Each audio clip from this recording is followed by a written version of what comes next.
Hello guys and welcome back to the channel where we are going to be going through Act 4. If you've clicked on the video and you've not checked out the video on Act 1, Act 2, Act 3, I would suggest you do that before you look at Act 4, just so you get the sort of flow into it and you kind of know what it's all about. Up in this corner here, there's going to be a link to take you right back to the beginning, Act 1. Click on that if you haven't watched it yet. I do recommend you check that out. But yeah, we're going to crack on with Act 4 now. If you haven't subscribed to the channel yet and you've watched all of these videos, what are you doing, man? Subscribe to the channel. Yeah, leave a like on the video if you do find it helpful. And if you do have any questions, comments, concerns, queries, please do leave them down in the comments section. But let's crack on with the shortest act in the play Macbeth. So we're going to rattle through this super quickly. Won't take as long at all. Act 4, Scene 1. The witches are making a potion at the beginning of the scene and they say double, double, toil and trouble, fire, burn and cauldron, bubble. Very famous quote. Would it be one that I'd want to learn? Probably not. I don't really know. Probably because I don't really know what I would analyse about it. You've got some nice rhyme in there, definitely. But then you've got lots of other more interesting quotes from the witches that rhyme. So I just put it in there because it's the famous quote and, you know, it's nearly Halloween here right now. Macbeth commands the witches to speak to him. He says, I conjure you. Now, that's quite interesting. Think about that. Wizards or, you know, people in charge of witches would conjure them. Think of the word conjure. It's almost like a magician would conjure. It's something supernatural. So actually in that, just by Macbeth saying that is almost like Macbeth almost leaning into being supernatural himself. He's really, you know, sort of gone to the dark side, as it were. The first ghost. So basically here the witches show him a series of hallucinations. The first one is a head, like a beheaded head, you know, like just a head, a bloody head, which says, beware Macduff, beware the Thane of Fife. Now, what did we learn in Act 3, right at the end about Macduff? We learned that he has gone to England with Malcolm, the rightful heir to the Scottish throne, because he was the son of Duncan, the king. So we know that Macduff is in England with Malcolm. We also learned that Malcolm was trying to raise an army from the English to come and take back the throne of Scotland. Lots of context to say about that, which I will do right at the very end of the series of videos. There'll be a whole video on good context for you to know from Macbeth. I'll come on to that then. The second ghost says, none of woman born shall harm Macbeth. Well, I mean, you can imagine Macbeth being like, okay, so that's like no one, basically. Think about it. Everyone's got to be born of a woman, you know, in theory, right? So Macbeth is going to be like, okay, well, that what is that? So basically not a human, basically anything that isn't human, like a bear or something. I don't know. But anyway, none of woman born shall harm Macbeth. Going to be very important when we meet Macduff later. At this point, sort of Macbeth laughs, actually, very ironic, and says, well, then live Macduff. What need I fear of thee? Basically, Macduff's a man. Macduff's a human. He would have been born from a woman, so I'd no fear of him. Let him live, even though he's gone to England to hang out with Malcolm. Yeah. Ironic, because of what happens later on. Macbeth really feels invincible. I think that's the important bit here. Like, Macbeth feels completely invincible. If I can't be killed by any man, I've got no need to be worried. The third apparition appears, and it's a bloody child. Maybe a link back to Act 1, when Lady Macbeth says that she has given suck and knows how tender it is to love the babe that milked her, saying, I have had a child. And I've breastfed effectively. So yeah, maybe it's a link to that. Maybe it's a link to Fleance. Maybe it's a link to it's a child. So it could be any reference that we've had previously to children. But this apparition says, Macbeth shall never vanquished be until great Birnam Wood to high Dunsinane Hill shall come against him. Now that basically means that Macbeth cannot be defeated until the Wood of Birnam, so the name of the wood is called Birnam Wood, comes up a hill to Dunsinane, which is where Macbeth's castle is. So Macbeth's obviously thinking, right, okay, so I won't be defeated until a wood just like gets up and just like walks up a hill. Obviously impossible, right? So again, Macbeth is just sort of falling into the trap from the witches here, because everything they say in this scene is true, in that it like the wood will move, but Macbeth just doesn't see yet why it moves. We learn later, because Malcolm tells all of his troops to cut off the branches of the trees and carry it in front of them to hide how many men they have. So all of these, and Macduff later reveals that he was born by cesarean, i.e. he wasn't naturally born. He was taken out of his mother's womb from her stomach or area, whatever. So yeah, kind of very ironic that Macbeth hears all of this and is like, oh great, I'm invincible. Boom. But of course he isn't. Macbeth just says that will never be. The forest will never move to Dunsinane Hill, and he's right in a way. The final vision is a line of 8 kings coming from Banquo. And this really reminds Macbeth of that original prophecy that Banquo shall not be a king, though he shall get kings, i.e. his children will become kings. And again, I think that really annoys Macbeth, because he had Fleance in his fingertips, he had it. And the murderers messed up and let Fleance escape. So it kind of reminds him that, oh yeah, I've still got to deal with Fleance, haven't I? The witches vanish and Lennox arrives. Classic Lennox. What an irrelevant character. He just always arrives and just like gives information to Macbeth. But anyway, he arrives. He tells Macbeth that Macduff has run away to England, which we already knew from the end of the last act.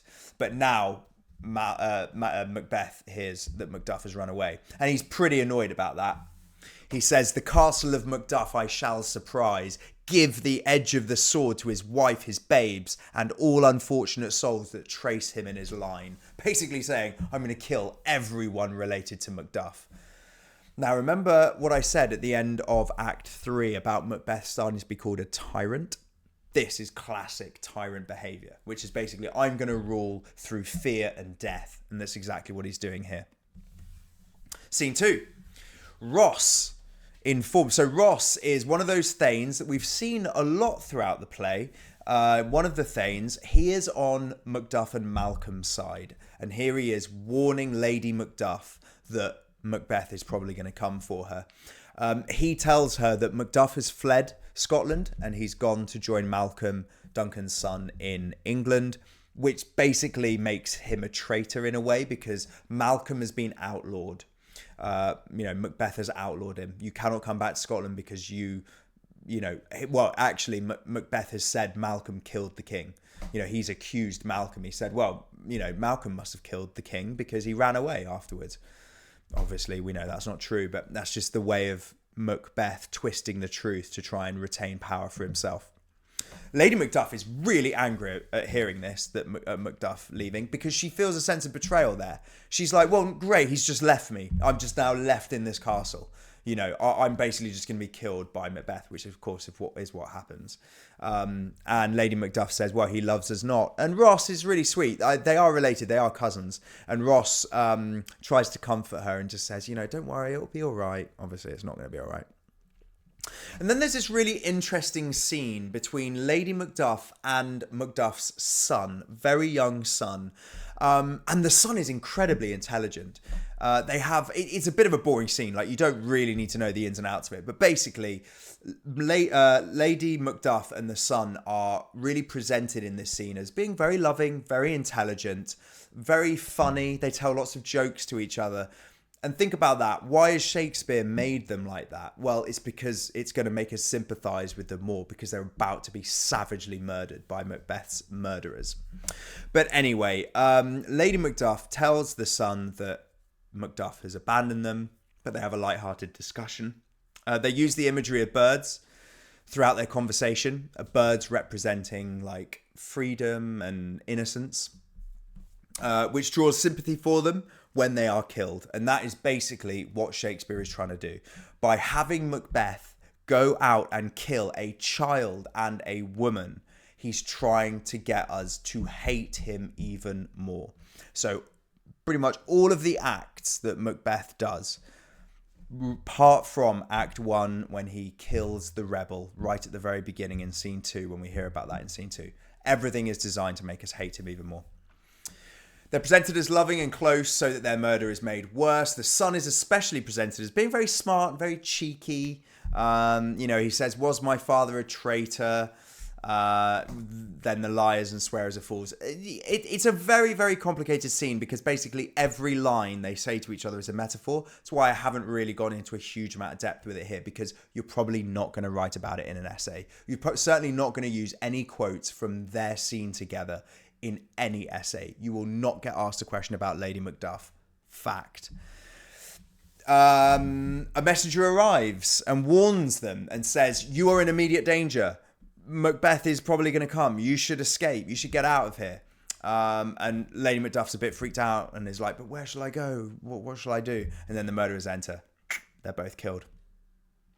Last scene. Scene 3. I think it's the last scene. Yeah, it is. Malcolm and Macduff are in England. This is by far one of the most boring scenes in all of Macbeth. And it's boring because it's probably a bit too long. I don't think it needs to be as long as it is. To be honest, like when I teach the play like in depth back to back, I kind of like don't go into that much detail here because there are some important quotes that you should understand that I'm going to go through here. But apart from that, you don't really need to know anything else about the rest of the scene, really. So Malcolm and Macduff are in England. They talk about the need to get rid of Macbeth. Macduff is shown to be very patriotic, because he says, bleed, bleed, poor country. And the act of bleeding someone, they would have believed would be to get rid of illness. If you were poisoned, they would want to get your poisoned blood out of you. To some degree, we still do that now. If you're like bitten by a snake or whatever, they'll try and extract the venom from your blood. Indicating that he wants to purge. He wants to really get rid of Macbeth from Scotland, to get the poison out. Malcolm plays a trick on Macduff. He tries to make out that he's going to be a terrible king. He is testing Macduff to see if he can trust Macduff and if Macduff is actually going to be loyal to Scotland. And basically, he does that in a series of ways.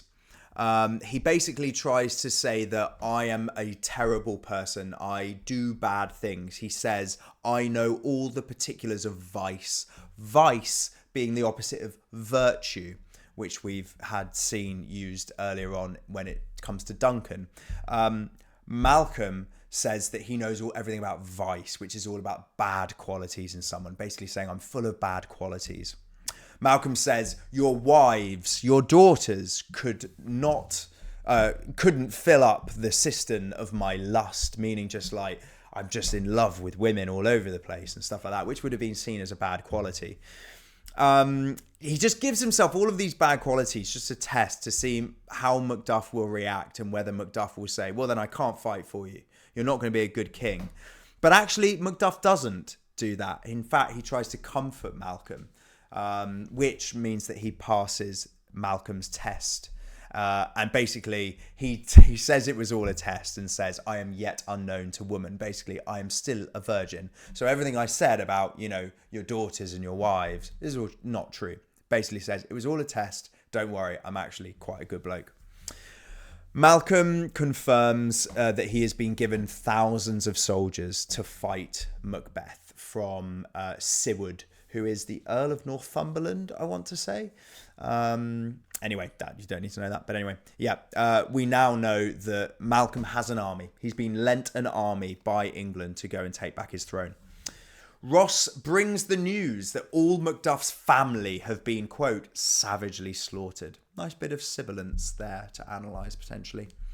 Macduff obviously is gutted. He's in shock and he immediately says, I'm going to get revenge. And Malcolm's quite clever, actually, because he says, let us make medicines of our great revenge. Let us make medicines our great revenge, basically telling him, use your desire to get revenge for your dead family as medicine for your grief. Get over your grief by going and killing Macbeth. Very, very clever, actually. Final one. Malcolm ends the scene by saying, come, go we to the king of England. our power is ready. Basically saying, this is it now, it's time. We're going to go and get back the throne of Scotland. We're going to attack Macbeth. And that is where the act ends. And that kind of makes sense in a way because it's quite a dramatic end.